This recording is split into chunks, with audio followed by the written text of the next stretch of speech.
നമ്മുടെ കയ്യിൽ ഒരു മഹത്തായ ഇസ്ലാമില്ലേ? നബി സല്ലല്ലാഹു അലൈഹി വസല്ലം തങ്ങളുടെ പേരിൽ മൗലിദ് ഓതിയത് ആരൊക്കെയാണ്?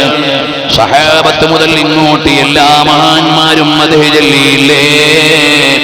ഹബീബായ നബി തങ്ങളുടെ പ്രകീർത്തനങ്ങൾ പാടിയില്ലേ, പറഞ്ഞില്ലേ? അതുപോലെ മഹാന്മാരായ ഇമാമുകളാകുന്ന ലക്ഷക്കണക്കിന് മഹാന്മാര് ജീവിച്ച മഹത്തായ ഇസ്ലാമിനെ തെറ്റായ ഇസ്ലാമാണെന്ന് പറഞ്ഞാൽ അത് വലിയൊരു അപരാധമല്ലേ? യാ അയ്യുഹല്ലദീന ആമനൂ ആമിനൂ, ഓ ഈമാനുള്ള ജനങ്ങളെ, നിങ്ങൾ ഈമാനിൽ നിത്യശ്രദ്ധയുള്ളവരാകണം. അവസാന കാലമാകുമ്പോൾ ഈമാൻ തെറിച്ചു പോകുന്ന കാലമാണ്. രാവിലെ ഒരാൾ മുസ്ലിമാണ്, വൈകുന്നേരം അയാൾ കാഫിറാണ്. ആ നിലക്ക് മാറി മറിയുന്ന കാലമാണ്. അലൈക്കും ബിസുന്നതി വസുന്നതിൽ ഖുലഫാഇർ റാഷിദീൻ അൽ മഹ്ദിയീൻ.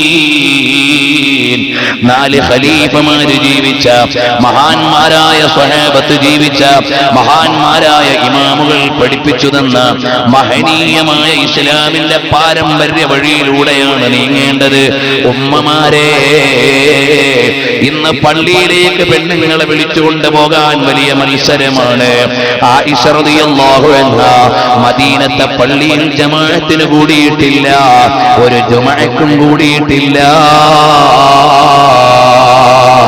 ഒരു ജുമഅക്കോ ഒരു ജമാഅത്തിനോ ആയിഷ ബീവി മദീനത്തെ പള്ളിയിൽ കൂടിയില്ല.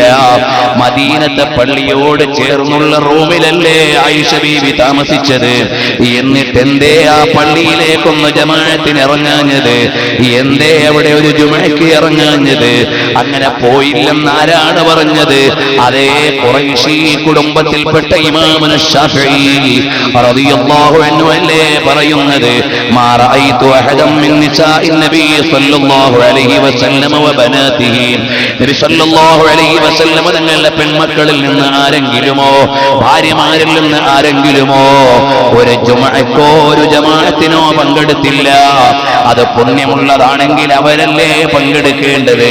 അത് വലിയ പ്രതിഫലമുള്ളതാണ്, സ്ത്രീകൾ ചെയ്യേണ്ടതാണെങ്കിൽ അവരല്ലേ ചെയ്യേണ്ടത്. പക്ഷേ ആ ഉമ്മമാര് ഇറങ്ങിയില്ല.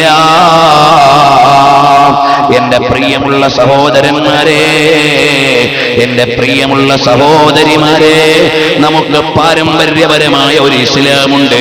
അതിൽ നിന്ന് തെറിച്ചു പോകാൻ പാടില്ല. ഫർളായ നിസ്കാരത്തിന് നിങ്ങൾ പള്ളിയിൽ വരാൻ അല്ലാഹു തആല പറഞ്ഞില്ല സഹോദരിമാരോട്. ജുമഅക്ക് പള്ളിയിൽ വരാൻ പറഞ്ഞില്ല. ലസ്ന മിൻ അഹ്ലിൽ ജുമഅത്തി വൽ ജമാഅത്ത്, അവര് ജുമഅ ജമാഅത്തുകൾ നിലനിർത്തേണ്ടവരല്ല. ഫർളായ നിസ്കാരത്തിന് പള്ളിയിൽ വരാൻ നിങ്ങളോട് പറഞ്ഞില്ല, ജുമഅക്ക് വരാൻ നിങ്ങളോട് പറഞ്ഞില്ല. എന്നാലുണ്ടോ തറാവീഹിന് കെട്ടി പൊതിഞ്ഞിറങ്ങുന്ന ചില ഉമ്മമാരുണ്ട്. തറാവീഹിനും ഇറങ്ങിപ്പോയി ജമാഅത്തിന് പോകാൻ ഇസ്ലാം അവരോട് പറഞ്ഞിട്ടില്ല. സ്ത്രീകളുടെ ഏറ്റവും നല്ല പള്ളി ഏതാണ്? അവരുടെ വീടിന്റെ ഉള്ളിലെ അവരുടെ സ്വകാര്യ മുറിയാണ്. ഇതല്ലേ നബി സല്ലല്ലാഹു അലൈഹി വസല്ലം തങ്ങൾ പഠിപ്പിച്ചത്. ഈ 4 മദ്ഹബിന്റെ ഇമാമുകളിൽ ആരുടെയെങ്കിലും ഭാര്യമാര് ജുമഅ ജമാഅത്തുകൾക്കോ തറാവീഹിനോ വീട് വിട്ടുപോയോ, പള്ളിയിലേക്ക് പോയോ? ഇല്ല, ഇല്ല. അവര് വിവരമില്ലാത്തവരായിരുന്നില്ല. വലിയ ഹദീസ് പണ്ഡിതകൾ വരെ ഉണ്ടായിരുന്നു. മാലിക് ഇമാം തങ്ങളുടെ മകളാരാണ്? വലിയ പണ്ഡിതയായിരുന്നു. നഫീസത്തുൽ മിസ്രിയ റളിയല്ലാഹു അൻഹ ആരാണ്? അന്നത്തെ വലിയ ഹദീസിന്റെ ഗ്രന്ഥമായ മുവത്ത പഠിച്ചിരുന്ന, ഫത്വ കൊടുക്കാൻ അർഹതയുള്ള മഹദിയായിരുന്നില്ലേ നഫീസത്തുൽ മിസ്രിയ റളിയല്ലാഹു അൻഹ? അവരൊരു ജുമഅക്കും ജമാഅത്തിനും പോയില്ലെന്ന് മാത്രമല്ല, രാജ്യത്തിന്റെ ഭരണാധികാരി വന്ന് വീടിന്റെ വാതിൽക്കൽ നിന്നിട്ടും ഇറങ്ങിച്ചെന്നില്ല. എന്റെ പ്രിയമുള്ള സഹോദരങ്ങളെ, അതുകൊണ്ട് നിങ്ങളോട് ഞാൻ ഓർമ്മപ്പെടുത്തുന്നത്, ലാ ഇലാഹ ഇല്ലല്ലാഹ്, അല്ലാഹു അല്ലാതെ ആരാധനയ്ക്ക് അർഹനില്ല. അത് നമ്മുടെ അടിസ്ഥാനമാണ്, അത് നമ്മുടെ പ്രമാണമാണ്, അത് നമ്മുടെ വാദമാണ്. മുഹമ്മദുർ റസൂലുള്ളാഹ്, അത് അത് നമ്മുടെ തെളിവാണ്. ഷഹാദത്തിന്റെ വാചകത്തിന്റെ ഭാഗമാണ്. അതുകൊണ്ട് എന്റെ ഉമ്മമാരോട്, സഹോദരിമാരോട്, സഹോദരന്മാരോട് എല്ലാവരോടും ഓർമ്മപ്പെടുത്തുന്നത് തഖ്വയോടെ ജീവിക്കണേ, ഈമാനിൽ അടിയുറച്ചുകൊണ്ട് മുന്നോട്ട് പോണേ. എന്റെ ഉമ്മമാരോട് ഞാൻ ഒന്ന് രണ്ട് വാക്കുകൂടി പറയട്ടെ. എന്റെ പെങ്ങന്മാരെ, നബി സല്ലല്ലാഹു അലൈഹി വസല്ലം തങ്ങൾ കളവ് പറയുമോ ഇല്ലേ എന്നൊരു ചർച്ച പോലും ദുനിയാവിൽ ആവശ്യമില്ലല്ലോ. സത്യം മാത്രം പറഞ്ഞ നേതാവല്ലേ. നമ്മളെ പോലെ അശ്രദ്ധമായി ജീവിച്ചവരാണോ അമ്പിയാക്കന്മാര്? അല്ല. ആ അമ്പിയാക്കന്മാരുടെയും നേതാവായ, മഅ്സൂമുകളുടെ നേതാവായ നബി സല്ലല്ലാഹു അലൈഹി വസല്ലം തങ്ങൾ പറഞ്ഞ ഒരു വാക്ക് ഒരിക്കലും പൊള്ളായി മാറില്ലല്ലോ. എന്റെ ഉമ്മമാരോട്, പെണ്ണന്മാരോട് പറയാണ്, ഒരിക്കലും കളവിന് സാധ്യതയില്ലാത്ത സത്യം മാത്രം പറഞ്ഞ നബിതങ്ങൾ പറഞ്ഞില്ലേ, നിങ്ങളുടെ ശരീരത്തിന്റെ നിറമോ നിന്റെ ശരീരത്തിന്റെ വണ്ണമോ വർണ്ണമോ കാണുന്ന വിധത്തിൽ വസ്ത്രം ധരിച്ചാൽ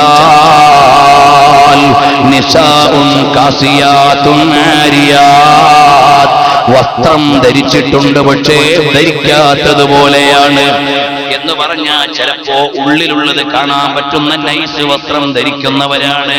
അല്ലെങ്കിൽ ഇന്ന് കുറച്ച് ബനിയൻ ടൈപ്പ് ചുരിദാർ ഇറങ്ങിയിട്ടുണ്ട്, ബലൂൺ പോലെ വലിച്ചു കയറ്റി നടക്കുന്നത്. എന്റെ പെങ്ങന്മാരെ, കാലിന്റെയും കൈയുടെയും ശരീരത്തിന്റെയും ഘടനകൾ ചുളിവ് തെറ്റാതെ, വടിവ് തെറ്റാതെ, മറ്റുള്ളവർക്ക് മനസ്സിലാകുന്ന നിലക്കുള്ള വസ്ത്രം ധരിച്ചാൽ ലാ യദ്ഖുലുൽ ജന്ന, അവര് സ്വർഗത്തിൽ കടക്കുന്നതല്ല. വലാ യജിദിന റീഹഹാ, ആ സ്വർഗത്തിന്റെ സുഗന്ധം പോലും അവർക്ക് ലഭിക്കില്ലെന്ന് അള്ളാന്റെ റസൂൽ സല്ലല്ലാഹു അലൈഹി വസല്ലം തങ്ങൾ പറഞ്ഞില്ലേ. എന്നിട്ട് പെൺമക്കൾക്ക് അത്തരം വസ്ത്രം വാങ്ങിക്കൊടുക്കുന്ന വാപ്പാ, നിങ്ങൾ മക്കളോട് ചെയ്യുന്നത് ക്രൂരതയാണ്. ബുദ്ധിയും തന്റെ ഇടവുമൊക്കെയുള്ള പെങ്ങളെ, നിനക്ക് ഹബീബായ നബിതങ്ങളോട് സ്നേഹമുണ്ടെങ്കിൽ ആ ഹബീബായ സല്ലല്ലാഹു അലൈഹി വസല്ലം തങ്ങളുടെ വാചകങ്ങളോട് ബഹുമാനമുണ്ടെങ്കിൽ നീ ആ വൃത്തികെട്ട വസ്ത്രധാരണത്തിൽ നിന്ന് മാറി അല്ലാഹുവിന്റെ ദീന് പഠിപ്പിച്ച രീതിയിലേക്ക് വരണേ. അതുപോലെ എന്റെ ഉമ്മ പെങ്ങന്മാരെ, പള്ളിയിലേക്ക് ജുമഅക്ക് ജമാഅത്തിന് പോകാൻ ഇസ്ലാം നിങ്ങളെ വിളിച്ചിട്ടില്ല. വീട്ടിൽ വെച്ച് നിസ്കരിക്കുകയാണ് വേണ്ടത്.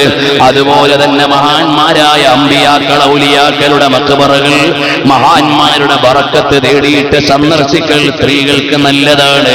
പക്ഷേ അതിന്റെ പേരിൽ ഔറത്ത് തുറന്നിട്ട് തെരുവിൽ ഇറങ്ങാൻ ഇസ്ലാം പറഞ്ഞിട്ടില്ല. അന്യപുരുഷന്മാരുടെ കൂടെ കറങ്ങാൻ ഇസ്ലാം പറഞ്ഞിട്ടില്ല.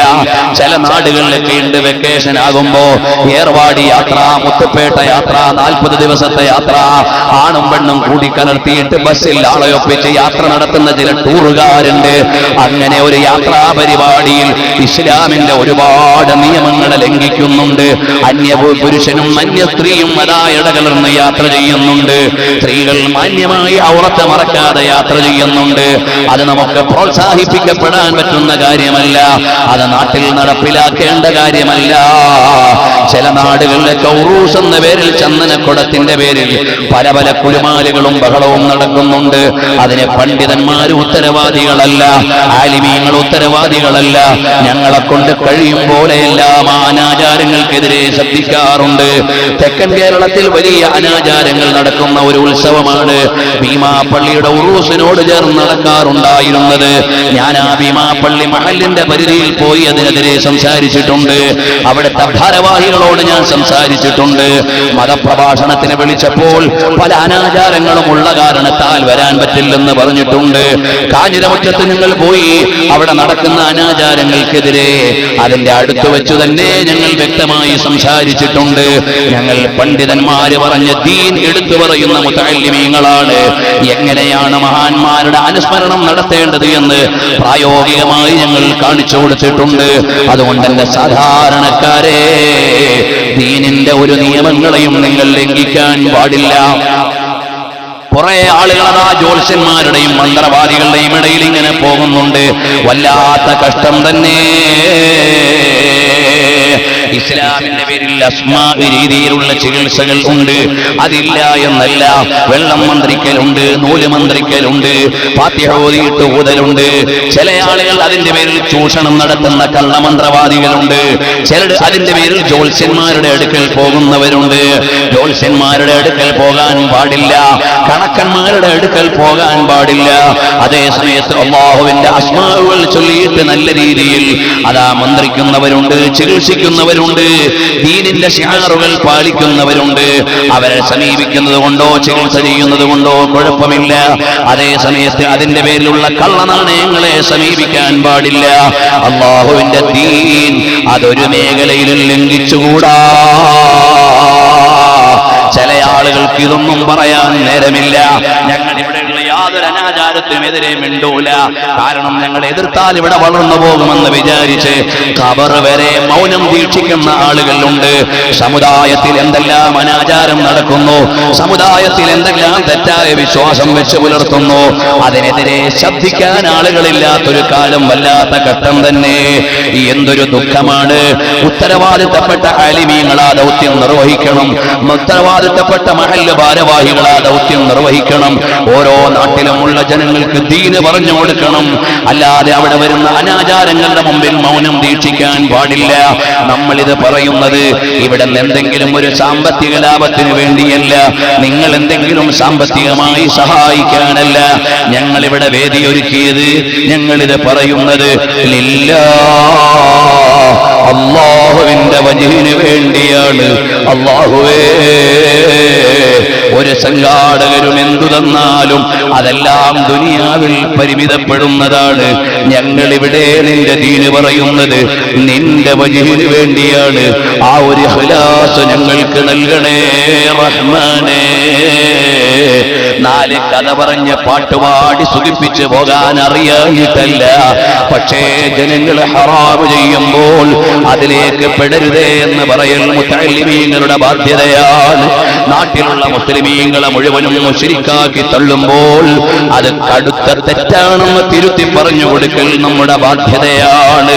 അതേ സമയത്ത് ചില ആളുകൾ ചില നാടുകളിൽ വരുന്നുണ്ട്, ആരെയും വെറുപ്പിക്കണ്ടെന്ന് വിചാരിച്ചുകൊണ്ട് ഏത് ബാത്തില് കണ്ടാലും മിണ്ടാതിരിക്കുന്നവർ, ഏത് ബിദ്അത്ത് വന്നാലും കുലുങ്ങാതിരിക്കുന്നവർ, ഏത് തോന്നിവാസം കണ്ടാലും എതിർക്കാതിരിക്കുന്നവർ. വല്ലാത്ത ദുരന്തമല്ലേ. കല്യാണ വീടുകളിൽ എന്തെല്ലാം പേക്കൂത്തുകളാണ് റബ്ബേ നടക്കുന്നത്. എന്തേ ഇവിടെ ഉത്തരവാദിത്തപ്പെട്ടവർ മൗനം ദീക്ഷിക്കുന്നത്? വല്ലാത്ത കഷ്ടം തന്നെ. അതാ സിനിമയെ തോൽപ്പിക്കുന്ന വീഡിയോ സംവിധാനങ്ങളല്ലേ ഇന്ന് ഓഡിറ്റോറിയങ്ങളിൽ കല്യാണം നടത്തുമ്പോൾ ഈ സമുദായത്തിന്റെ രക്ഷിതാക്കൾ വെച്ചുകൊണ്ട് കൊണ്ടാടുന്നത് കടുത്ത ഹറാമല്ലേ. പുതിയ പെണ്ണൊരുങ്ങുന്നതും പുതിയാപ്പള വന്ന് പാല് കൊടുക്കുന്നതും പുതിയ പെണ്ണിന്റെ ഉമ്മ ഇരുന്ന് ആടുന്നതും ടിവിയിലൂടെ ഓഡിറ്റോറിയത്തിന് മുമ്പിൽ കാണിച്ചിട്ട് അനാചാരത്തിന് കൂട്ടുനിൽക്കുന്ന ഉമറാക്കളെ, അത് വ്യാപകമാകും മിണ്ടാതിരിക്കുന്ന ഖതീബുമാരെ. സമുദായം ഒരുപാട് തെറ്റ് ചെയ്യുമ്പോഴും മിണ്ടുന്നത് ശരിയല്ലെന്ന് വിചാരിച്ച് മൗനം ദീക്ഷിക്കുന്ന ഉത്തരവാദിത്വമുള്ളവരെ, അല്ലാഹുവിന്റെ ദീനിങ്ങനെ പൊളിയുന്നത് മിണ്ടാതെ കൈകെട്ടിയിരിക്കാൻ പറ്റുമോ? ഒരാൾ കൊല്ലം ജില്ലയിൽ എന്നെ വളരെ പ്രാധാന്യത്തോടെ കല്യാണത്തിന് ഞാൻ അയാളോട് പറഞ്ഞു, നിങ്ങളുടെ കല്യാണത്തിന് ചിലപ്പോൾ നമുക്ക് വരാൻ പറ്റില്ല, കാരണം നിങ്ങൾ വീഡിയോയും അതും ഇതും ഒക്കെ ഉണ്ടാക്കിയിട്ടുണ്ടാവും, പിന്നെ വന്നിട്ട് വെറുതെ പ്രശ്നമാണ്. അപ്പോൾ നിങ്ങൾ ദീനിയായി നടത്തിയാൽ നമ്മുടെ സ്ഥാപനത്തെ വല്ലാതെ സഹായിക്കുന്ന ഒരാൾ കടം വരുമ്പോഴൊക്കെ സാമ്പത്തിക വായ്പ വാങ്ങാൻ ലക്ഷക്കണക്കിന് രൂപ സഹായിച്ചു. അയാളുടെ മകളുടെ കല്യാണം വിളിക്കാൻ. അപ്പോൾ ഞാൻ അയാളോട് പറഞ്ഞു, നിങ്ങൾ സ്ഥാപനത്തിന് സഹായിക്കുന്നു, അത് നിങ്ങൾക്ക് ആഹ്ലത്തിൽ കൂലിട്ടാണ്. നിങ്ങൾ തന്നില്ലെങ്കിൽ വേറെ ആരും അല്ലാഹുവാണ് തരുന്നത്. പക്ഷേ നിങ്ങളുടെ മകളുടെ കല്യാണത്തിന് അനാചാരങ്ങൾ ഉണ്ടായാൽ ഞങ്ങൾ മുത്തഅല്ലിമീങ്ങളും വരില്ല. നിങ്ങളോട് ദീന് പറഞ്ഞു തരൽ ഞങ്ങളുടെ ബാധ്യതയാണ്. നിങ്ങളോട് വലിയ സ്നേഹമുള്ളത് കൊണ്ട് നന്നായി ദീന് പറഞ്ഞു. അതുകൊണ്ട് നിങ്ങൾ കല്യാണത്തിന് ദീനിയായ ചിട്ടയിൽ നടത്തിയാൽ ഞങ്ങൾ വരും. സംഭാവന നിങ്ങൾ തന്നില്ലെങ്കിൽ വേറെ ആരും. അള്ളാഹുവാണ് ഇത് നടത്തുന്നവൻ. ഇത് അള്ളാഹുവിന്റെ ദീന് പഠിപ്പിക്കാനുള്ളതാണ്. ആ പറയുന്ന സമയത്ത് ഞാൻ 5 ലക്ഷം റുപ്യ അദ്ദേഹത്തിന് കൊടുക്കാൻ നന്നായി അദ്ദേഹത്തോട് പറഞ്ഞു കൊടുത്തു. എന്നിട്ടും അദ്ദേഹത്തിന് കൊടുക്കാനുള്ള സംഖ്യ കല്യാണത്തിന് മുമ്പ് കൊടുക്കേണ്ട സമയത്ത് അൽഹംദുലില്ലാഹ് ആ സഹോദരൻ നല്ല ദീനിയായ ചിട്ടയിൽ വിവാഹ ചടങ്ങുകൾ നടത്തി. ഇങ്ങനെ പറഞ്ഞാൽ ആളുകൾ ഉൾക്കൊള്ളും. പക്ഷേ പറയേണ്ട ആളുകൾ മൗനം ദീക്ഷിക്കുകയാണ്. വല്ലാത്ത കഷ്ടമാണ്. അങ്ങനെ ഈ നാട്ടിന്റെ പരിസരത്ത് ഒരു കല്യാണത്തിന് വിളിച്ചു. ഞാൻ അയാളോട് വിളിക്കുമ്പോഴേ പറഞ്ഞു, നിങ്ങൾ ഇങ്ങനെ ലക്ഷം കണ്ടിട്ട് അവിടെ എന്തെങ്കിലുമൊക്കെ കാട്ടിക്കൂട്ടും, അതുകൊണ്ട് ഞങ്ങൾ വന്നാൽ ശരിയാവില്ല. ഇല്ല, ഞാൻ നല്ല നിലക്ക് എല്ലാ ആലിമീങ്ങളും മുത്താലിമീങ്ങളും ഒക്കെ വരണമെന്ന് വിചാരിച്ചു നല്ല ചിട്ടയിൽ നടത്തിയാണ്. ഞാൻ യഥാർത്ഥത്തിൽ അന്ന് ഡൽഹിയിലാണ്. ഇയാളുടെ ക്ഷണം കൊണ്ട് അവിടുന്ന് തന്നെ ഈ കല്യാണത്തിന് പ്രത്യേകിച്ച് എന്റെ കൂടെ സിയാറത്തിൽ വന്ന മുത്താലിമീങ്ങളെല്ലാം അവിടെ നിർത്തിയിട്ട് ഞാൻ പോകുന്നു. ഒരു ട്രെയിനിൽ പിന്നീട് പോരട്ടെ, നമുക്കിവിടെ കല്യാണത്തിന് വന്നപ്പോൾ ഇന്നാലില്ല. അവിടെ ഓഡിറ്റോറിയത്തിന്റെ ഉള്ളിൽ പെണ്ണൊരുങ്ങി ഇരിക്കുകയൊക്കെ ചെയ്യുന്ന സ്ഥലങ്ങളെല്ലാം കാണിച്ചുകൊണ്ട് കുറെ ടിവിയും സ്ക്രീനും വീഡിയോയും എല്ലാം. അവിടെ ചെന്നിട്ട് ഞാൻ അയാളോട് പറഞ്ഞു, ഇവിടുത്തെ നിക്കാഹിന് നിൽക്കാൻ പറ്റില്ല. കാരണം നിങ്ങൾ ഞങ്ങളോട് പറഞ്ഞതിനപ്പുറമാണ് ചെയ്യുന്നത്. ഞങ്ങളില്ലെങ്കിൽ കല്യാണം നടന്നേക്കും, പക്ഷേ അള്ളാഹുവിന്റെ ദീൻ നിങ്ങളെപ്പോലുള്ള ഉമറാക്കൾ നശിപ്പിക്കും എന്ന് അയാളോട് പറഞ്ഞിട്ട് ഞാൻ അവിടുന്ന് പോകുന്നു. അയാളെ കല്യാണത്തിന് കൂടി നിക്കാഹിന് പോയില്ല. അപ്പൊ ചിലരുമായിരിക്കും മുതലേ നിങ്ങൾ പോയതുകൊണ്ട് കല്യാണം മുടങ്ങുമൊന്നുമില്ല. പക്ഷേ അള്ളാഹുവിന്റെ ദീൻ പൊളിച്ചടുക്കിയിട്ട് കല്യാണം നടത്തിയാൽ അതിൽ ബർക്കത്തുണ്ടാവൂല. ഇവിടെ ഒരുപാട് സുന്നത്ത് ജമാഅത്തിന്റെ പ്രവർത്തകരുണ്ട്. നിങ്ങളുടെ ഒക്കെ മക്കളുടെ കല്യാണത്തിൽ അള്ളാഹുവിന്റെ ദീനിന്റെ ചിട്ടയനുസരിച്ച് നിങ്ങൾ നടത്തണം. ചെറുപ്പക്കാരായ സുന്നത്ത് ജമാഅത്തിന്റെ പ്രവർത്തകരോട് പറയുന്നു, നമ്മൾ വിവാഹം കഴിക്കുമ്പോൾ അള്ളാഹുവിന്റെ ദീൻ അതിന്റെ ചിട്ടകൾ പാലിച്ചുകൊണ്ടാവണം. നമ്മൾ മാതൃകകളാവണം. അള്ളാഹു നിഅമത്ത് നൽകിയതിൽ അവനോട് ശുക്ർ ചെയ്തുകൊണ്ട് നല്ല ദീനിയായ കല്യാണ ചടങ്ങുകൾ ആളുകൾക്ക് കാണിച്ചു കൊടുക്കണം. അതിനാണ് നമ്മൾ സുന്നത്ത് ജമാഅത്തിന്റെ പ്രവർത്തകരായത്, SYS-കാരായത്, SSF-കാരായത്. ഇനി ആ സംഘടനയിൽ ഒന്നുമില്ലാത്ത നല്ല ദീനിയായി ജീവിക്കുന്ന ഒരു കൂട്ടത്തിലുണ്ട്. അല്ലാഹു തആല നമ്മളെല്ലാവരെയും സ്വീകരിക്കുമാറാകട്ടെ. അതുകൊണ്ട് എല്ലാവരോടും പറയാനുള്ളത്, നമുക്ക് ഏറ്റവും വലുത് അള്ളാഹുവിന്റെ ദീനാണ്. നബി സല്ലല്ലാഹു അലൈഹി വആലിഹി വഅസ്ഹാബിഹി വസല്ലം തങ്ങൾ അവിടുന്ന് ഏറ്റവും പ്രിയപ്പെട്ട സ്വഹാബികൾ വന്നിട്ട് എന്തെങ്കിലും ചെറിയൊരു കാര്യം പറഞ്ഞാൽ സ്വഹാബത്തിനോട് വലിയ കടുപ്പം പറയും നബി സല്ലല്ലാഹു അലൈഹി വസല്ലം. കാരണം അവർ സ്വർഗ്ഗത്തിന്റെ നേതാക്കളാവേണ്ടതാണ്. ഫാത്തിമ റളിയല്ലാഹു അൻഹ കഴുത്തിൽ ഒരു അനുവദിക്കപ്പെട്ട മാല ഇട്ടുകൊണ്ട് വന്നതാണ്. അപ്പോഴും നബി തങ്ങൾക്ക് തോന്നല്, എന്റെ മോള് ഫാത്തിമയ്ക്ക് ദുനിയാവിനോട് ഹുബ്ബ് കൊടുക്കുമോന്നൊരു പേടി. സാധാരണ ഒരു പെണ്ണിട്ടാൻ നബി തങ്ങൾക്ക് ആ ബേജാറില്ല. കാരണം അവിടുത്തെ മകൾ ഏറ്റവും ഉയർന്ന സ്ഥാനത്ത് ദീന് പാലിക്കണം. അതായിരുന്നു നബി സല്ലല്ലാഹു അലൈഹി വസല്ലം ചിന്ത. അതുകൊണ്ടല്ലേ നബി സല്ലല്ലാഹു അലൈഹി വസല്ലമയോട് വളരെ അടുത്തവരെല്ലാം ശുഹദാക്കളാണ്. സിദ്ദീഖുൽ അക്ബർ തങ്ങൾ ഖറവിയായ ഷഹീദ, ഉമർ അൽ ഫാറൂഖ് തങ്ങൾ മിഹ്റാബിൽ ഷഹീദ, ഉസ്മാൻ ഇബ്നു അഫ്ഫാൻ തങ്ങൾ ഖുർആനിന്റെ ഷഹീദ, അലി ഇബ്നു അബി ത്വാലിബ് റളിയല്ലാഹു അൻഹു ഷഹീദ, ഹസനൈനി റസൂലുള്ളാഹി തങ്ങളുടെ കരളിന്റെ കഷ്ണങ്ങളായ മക്കളാണ് രണ്ടുപേരും ശുഹദാക്കളാണ്. ഉസാമത്ത് ഇബ്നു സെയ്ദ് റളിയല്ലാഹു, ബഹുമാനപ്പെട്ട സെയ്ദ് ഇബ്നു ഹാരിസ റളിയല്ലാഹു നബി തങ്ങൾ പോറ്റി വളർത്തിയ പൊന്നുമോന കഅബാലയത്തിന്റെ മുറ്റത്ത് കൊണ്ട് നിർത്തിയിട്ട് പറഞ്ഞു, ഇതെന്റെ മോനാണ്. ആ നിലക്കുള്ള ആളാണ് ഖുർആനിൽ പേര് പറയപ്പെട്ട ഏക സ്വഹാബി സെയ്ദ് ഇബ്നു ഹാരിസ റളിയല്ലാഹു അൻഹു ഷഹീദ. അവിടുന്ന് വളരെ പ്രിയമുള്ള സഹോദരനാണ് ഉപ്പാന്റെ സഹോദരന്റെ മകൻ ജഅഫർ ഇബ്നു അബി ത്വാലിബ് റളിയല്ലാഹു അൻഹു ഷഹീദ. നബി തങ്ങൾക്ക് ഏറ്റവും പ്രിയപ്പെട്ട പിതൃ സഹോദരൻ ഹംസത്തുൽ കറാർ റളിയല്ലാഹു അൻഹു ഷഹീദ. എന്തേ നബി തങ്ങളോട് അടുത്തവരെല്ലാം ഷഹീദായത്? ശുഹദാക്കൾക്ക് വലിയ ദർജയാണ്. ശുഹദാക്കൾക്ക് കിട്ടുന്ന ദർജ അവർക്ക് കിട്ടണോ? ഷഹീദാവണം, അല്ലാതെ കിട്ടുമോ? അപ്പൊ നബി സല്ലല്ലാഹു അലൈഹി വസല്ലം ഏറ്റവും പ്രിയപ്പെട്ട ആളുകളൊക്കെ ശുഹദാക്കളാണ്. എന്തിനാണ് അവരിങ്ങനെ പാറിക്കളയ്ക്കും? ജഅഫർ ഇബ്നു അബി ത്വാലിബ് റളിയല്ലാഹു അൻഹു ഒരിക്കൽ നബി സല്ലല്ലാഹു അലൈഹി വസല്ലം ഇരിക്കുമ്പോൾ അസ്മാ ബീവി റളിയല്ലാഹു അൻഹ വന്നപ്പോ പറഞ്ഞു, മോളെ സലാം അടയ്ക്കും, നിന്റെ ഭർത്താവ് ജഅഫർ ഇബ്നു അബി ത്വാലിബ് മലക്കുകളുടെ കൂടെ വന്നിരിക്കുന്നു. അല്ലാഹു തആല 2 ചിറകുകൾ മുറിക്കപ്പെട്ട 2 കൈകൾക്ക് പകരം ജഅഫറിന് നൽകിയിരിക്കുന്നു എന്ന് പറഞ്ഞിട്ട് ജഅഫർ ഇബ്നു അബി ത്വാലിബ് റളിയല്ലാഹു അൻഹു വന്ന് പറഞ്ഞ കാര്യങ്ങളെല്ലാം ഏത് ഷഹീദായ ജഅഫർ റളിയല്ലാഹു അൻഹു വന്ന് പറഞ്ഞ കാര്യങ്ങൾ അസ്മാ ബീവിയോട് പറഞ്ഞു. അപ്പൊ അസ്മാ ബീവി പറഞ്ഞു, ഇത് ശരിയാണ് തങ്ങളെ പറഞ്ഞത്, ഞാൻ പറഞ്ഞാൽ ജനങ്ങൾ ഉൾക്കൊള്ളുക, തങ്ങളൊന്ന് ജനങ്ങളോട് പറയോ? മിമ്പറിന്റെ മേലെ കയറിയിട്ട് പറഞ്ഞു നബി സല്ലല്ലാഹു അലൈഹി വസല്ലം. ഇതൊക്കെ നമുക്ക് പഠിക്കേണ്ടതല്ലേ? അപ്പോൾ SSF-കാരോട് SYS-കാരോട് പറയാതെ നമ്മൾ അങ്ങേയറ്റം ദീനിന്റെ ചിട്ടകൾ പാലിക്കണം. നമ്മൾ മാതൃകകളാകേണ്ടവരാണ്. എല്ലാ മുഅ്മിനീങ്ങളും മുഅ്മിനാത്തുകളും ഈമാനിന്റെ നിയമങ്ങൾ പാലിച്ചുകൊണ്ട് ജീവിക്കണം. നമ്മുടെ ഏറ്റവും വലിയ സ്വത്ത് അൽ ഈമാനു ബില്ലാഹ്, അല്ലാഹുവിലുള്ള വിശ്വാസമാണ്. അത് മാറിപ്പോയിട്ട് പിന്നെ ഏത് അമലുണ്ടായിട്ടും കാര്യമില്ല. അതുകൊണ്ട് മുജാഹിദുകാരുടെ ഈമാൻ ഒരുപാട് അബദ്ധങ്ങൾ പറ്റിപ്പോയതാണ്. നിങ്ങളതിൽ പെട്ട് വഞ്ചിതരാകാൻ പാടില്ല. ജമാഅത്തെ ഇസ്ലാമി പ്രചരിപ്പിക്കുന്ന ഈമാൻ വളരെ അബദ്ധങ്ങൾ നിറഞ്ഞതാണ്. നിങ്ങളതിൽ വീണുപോകാൻ പാടില്ല. തബ്ലീഗ് ജമാഅത്തുകാർ ഔദ്യോഗികമായി അവരുടെ ഗ്രന്ഥങ്ങളിലും അവരുടെ നേതാക്കളും പ്രചരിപ്പിക്കുകയും എഴുതി വെക്കുകയും ചെയ്തത് പ്രകാരം ഒരുപാട് അബദ്ധങ്ങളുള്ളവരാണ്. സാധാരണക്കാരായ ചില ആളുകൾ നിസ്കരിക്കാൻ വിളിച്ചപ്പോൾ പോയി തെറ്റായ അഖീദയിലൊന്നും വീണുപോകാത്ത സാധുക്കൾ ഉണ്ടാകാം. ഞങ്ങൾ അവരെ ആക്ഷേപിക്കുന്നില്ല, കുറ്റപ്പെടുത്തുന്നില്ല. പക്ഷേ അവരോടും ഞങ്ങൾ പറയുന്നത് ഈമാൻ ശരിയാകാതെ അമല് നന്നായിട്ട് കാര്യമില്ല. അതുകൊണ്ട് പാരമ്പര്യപരമായ ഈമാനിലേക്ക് വന്നോ.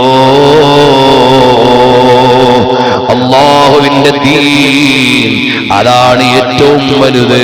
ഹബീബായ മുഹമ്മദുർ റസൂലുള്ളാഹ് സല്ലല്ലാഹു അലൈഹി വസല്ലം തങ്ങളെ നന്നായി ഒന്ന് മഹബ്ബത്ത് വെക്കണേ. ഞാൻ നീട്ടുന്നില്ല. എല്ലാവരോടും ഓർമ്മപ്പെടുത്താനുള്ളത്, നമ്മുടെ സ്ഥാപനത്തിൽ നിന്ന് പ്രസിദ്ധീകരിക്കുന്ന ഇൻഫോ ഇസ്ലാം എന്ന മാഗസിന്റെ ഈ ലക്കം കോപ്പികൾ നിങ്ങൾക്ക് ലഭിക്കും. എല്ലാവരും ഓരോ കോപ്പി വാങ്ങണമെന്ന് പറഞ്ഞാൽ ചിലപ്പോൾ എല്ലാവർക്കും തികയില്ല. അതുകൊണ്ട് പരമാവധി ആളുകൾ വാങ്ങണം. അല്ലാഹു സുബ്ഹാനഹു വ തആല സ്വീകരിക്കുമാറാകട്ടെ. സംഘാടകർ ഇൻഷാ അല്ലാഹ് തരും സദസ്സിൽ. അപ്പോൾ ഹബീബായ മുഹമ്മദുർ റസൂലുള്ളാഹി സല്ലല്ലാഹു അലൈഹി വസല്ലം തങ്ങളുടെ സുന്നത്തുകളെ പാലിക്കണം. നബി സല്ലല്ലാഹു അലൈഹി വസല്ലം തങ്ങളെ നന്നായി മഹബ്ബത്ത് വെക്കണം. ആ മഹബ്ബത്തിലായി ജീവിച്ച് ആ സുന്നത്തുകളെ ജീവിതത്തിൽ പകർത്തി അല്ലാഹുവിന്റെ ഹബീബ് സല്ലല്ലാഹു അലൈഹി വസല്ലം തങ്ങൾക്ക് സുന്നത്തുകൾ പാലിക്കുന്നവരോട് വലിയ ഇഷ്ടമാണ്, വലിയ സ്നേഹമാണ്. ഇസ്ലാം മരിക്കുന്നത് സുന്നത്തുകൾ മരിച്ചിട്ടാണ്. അതുകൊണ്ട് ജീവിതത്തിൽ സുന്നത്തുകൾ മരിക്കാൻ അവസരം നൽകരുത്. സുന്നത്തുകൾ ഹയാത്താക്കണം. ദീനിന്റെ മജ്‌ലിസുകൾ അതിന്റെ ശിആറുകൾ ഉള്ളതാകണം. കളിക്കാനും ചിരിക്കാനും ബഹളം വെക്കാനും ഉള്ളതല്ല വഅദിന്റെ മജ്‌ലിസുകൾ. അത് ജനങ്ങളെ തഖ്വയിലേക്ക് ക്ഷണിക്കാനാണ്, ഈമാനിലേക്ക് ക്ഷണിക്കാനാണ്. പക്ഷേ എന്തു ചെയ്യാനാണ്?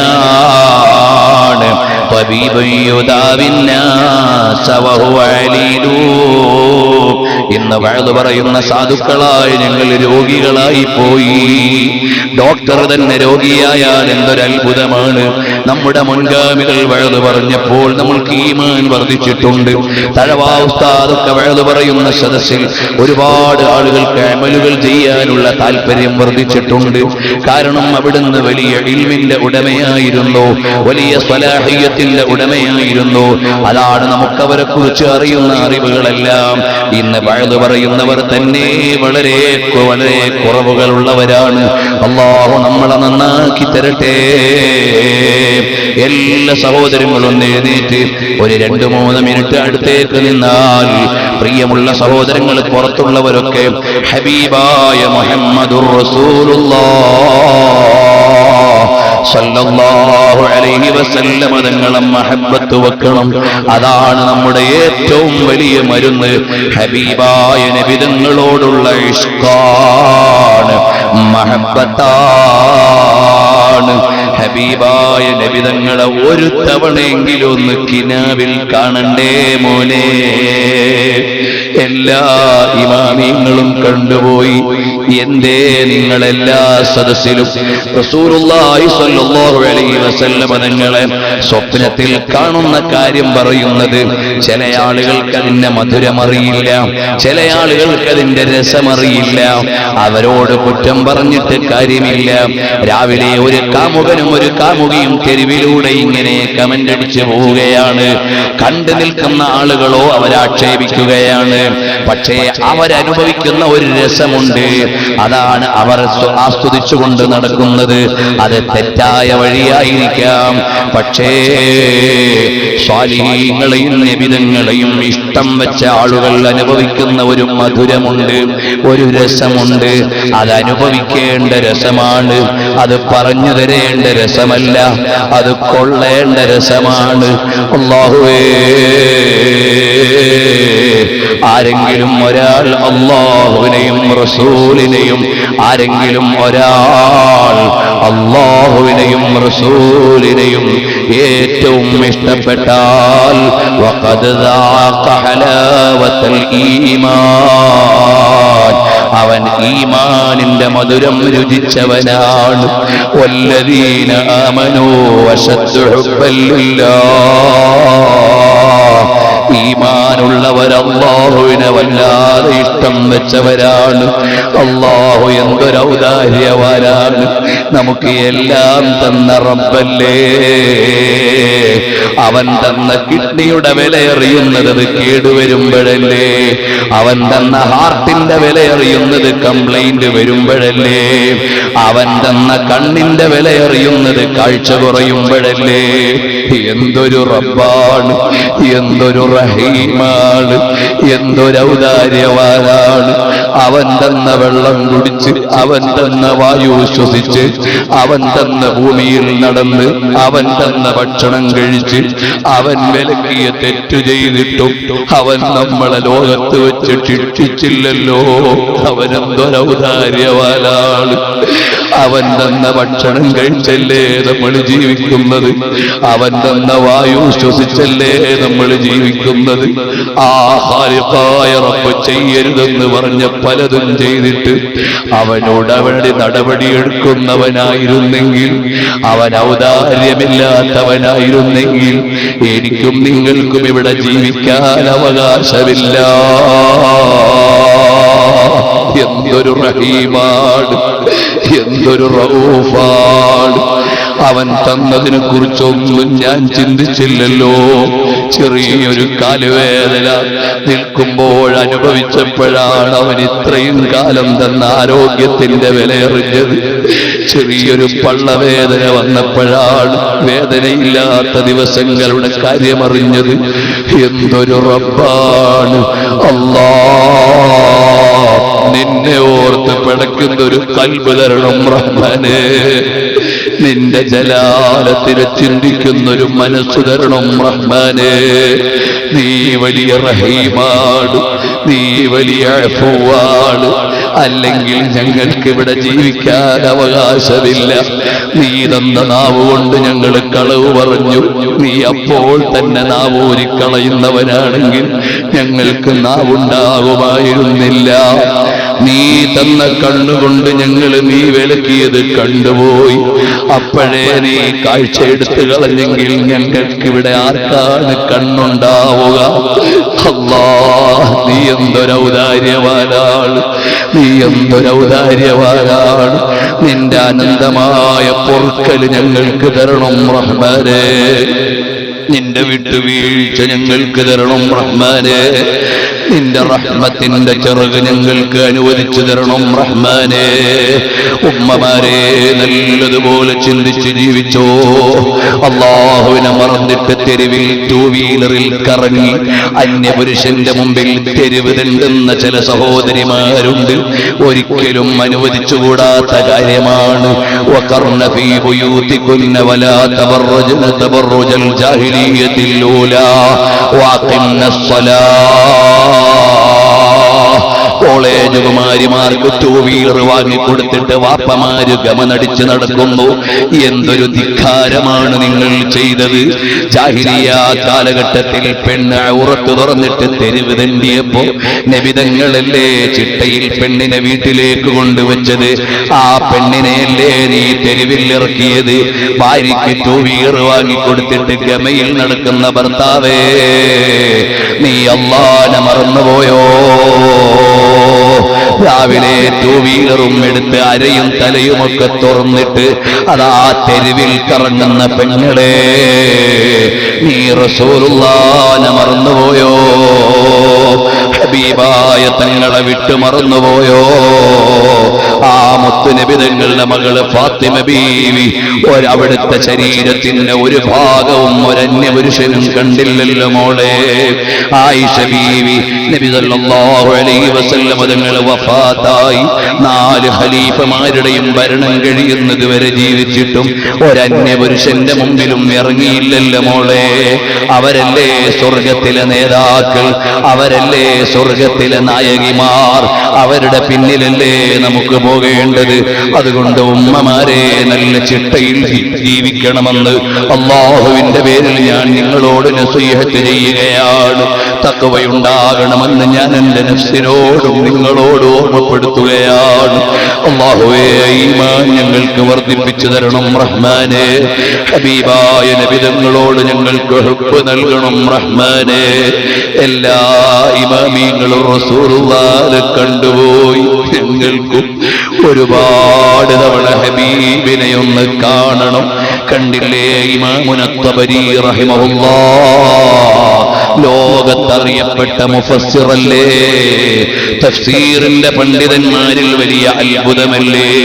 മഹാനവറുകൾ പറയാണ്, എനിക്കിങ്ങനെ ദീനിന് ഖിദ്മത്ത് ചെയ്യാനുള്ള അവസരം കിട്ടിയത് എന്റെ വാപ്പ ഒരു സ്വപ്നം കണ്ടു. ആ സ്വപ്നം എന്താണ്? ഞാനാകുന്ന മകൻ റസൂലുള്ളാഹി സ്വല്ലല്ലാഹു അലൈഹി വസല്ലം തങ്ങളുടെ മടിയിൽ ഇരിക്കുകയാണ്. കയ്യിൽ ഒരു പാത്രമുണ്ട്, അതിൽ കുറെ ചരൽക്കല്ലുകളുണ്ട്. ഞാൻ ഹബീബായ നബി തങ്ങളുടെ മടിയിൽ നിന്ന് കളിക്കുകയാണ്. അപ്പോഴോ കല്ലെടുത്ത് അങ്ങോട്ടും ഇങ്ങോട്ടും ഒക്കെ എറിയുകയാണ്. എന്റെ വാപ്പ കണ്ട സ്വപ്നമാണ്.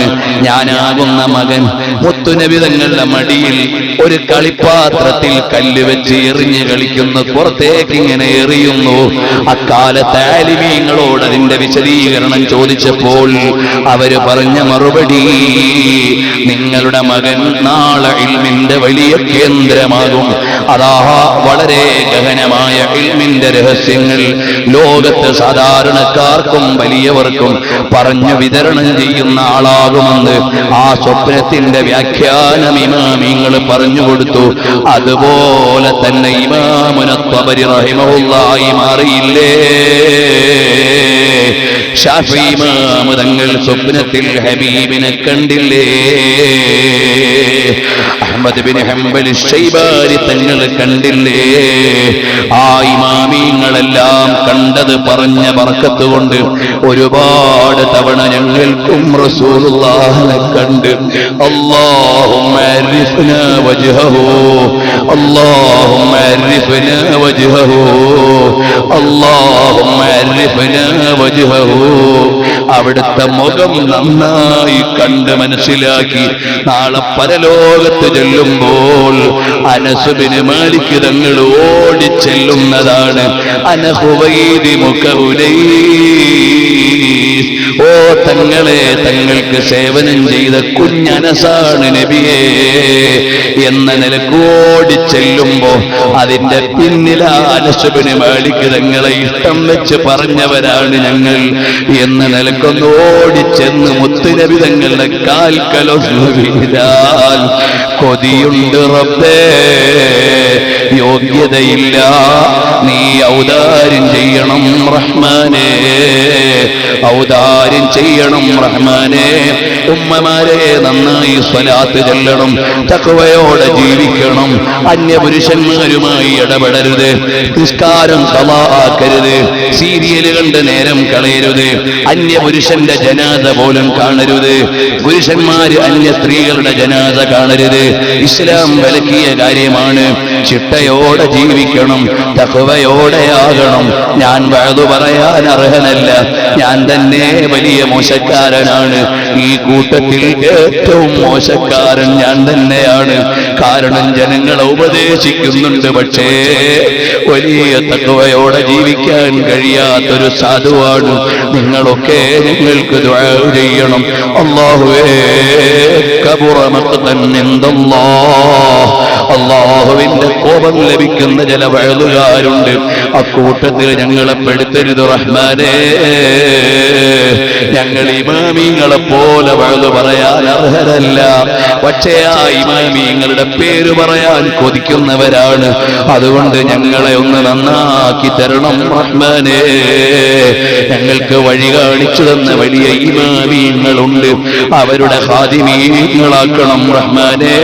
ഈ നാടിന്റെ പരിസരത്ത് കഴിഞ്ഞുപോയ അബ്ദുല്ലാഹിൽ ജൗഹരി ഉസ്താദ്, അതുപോലെ തന്നെ ഉമേനല്ലൂർ ഉപ്പാപ്പ അവറുകള്, അതുപോലെ തന്നെ ബഹുമാനപ്പെട്ട തഴവ ഉസ്താദ് അവറുകള്, അതുപോലെ ബഹുമാനപ്പെട്ട റഈസുൽ ഉലമാ ശിഹാബുദ്ദീൻ ഉസ്താദ് അവറുകള്, കരുനാഗപ്പള്ളി അബൂബക്കർ മുസ്ലിയാർ അവറുകള്, അതുപോലെ ഞങ്ങളുടെ നാട്ടിൽ കഴിഞ്ഞുപോയ അലവിക്കുഞ്ഞ് ഉസ്താദ് അടക്കമുള്ള വലിയ വലിയ ആലിമീങ്ങളുണ്ട്.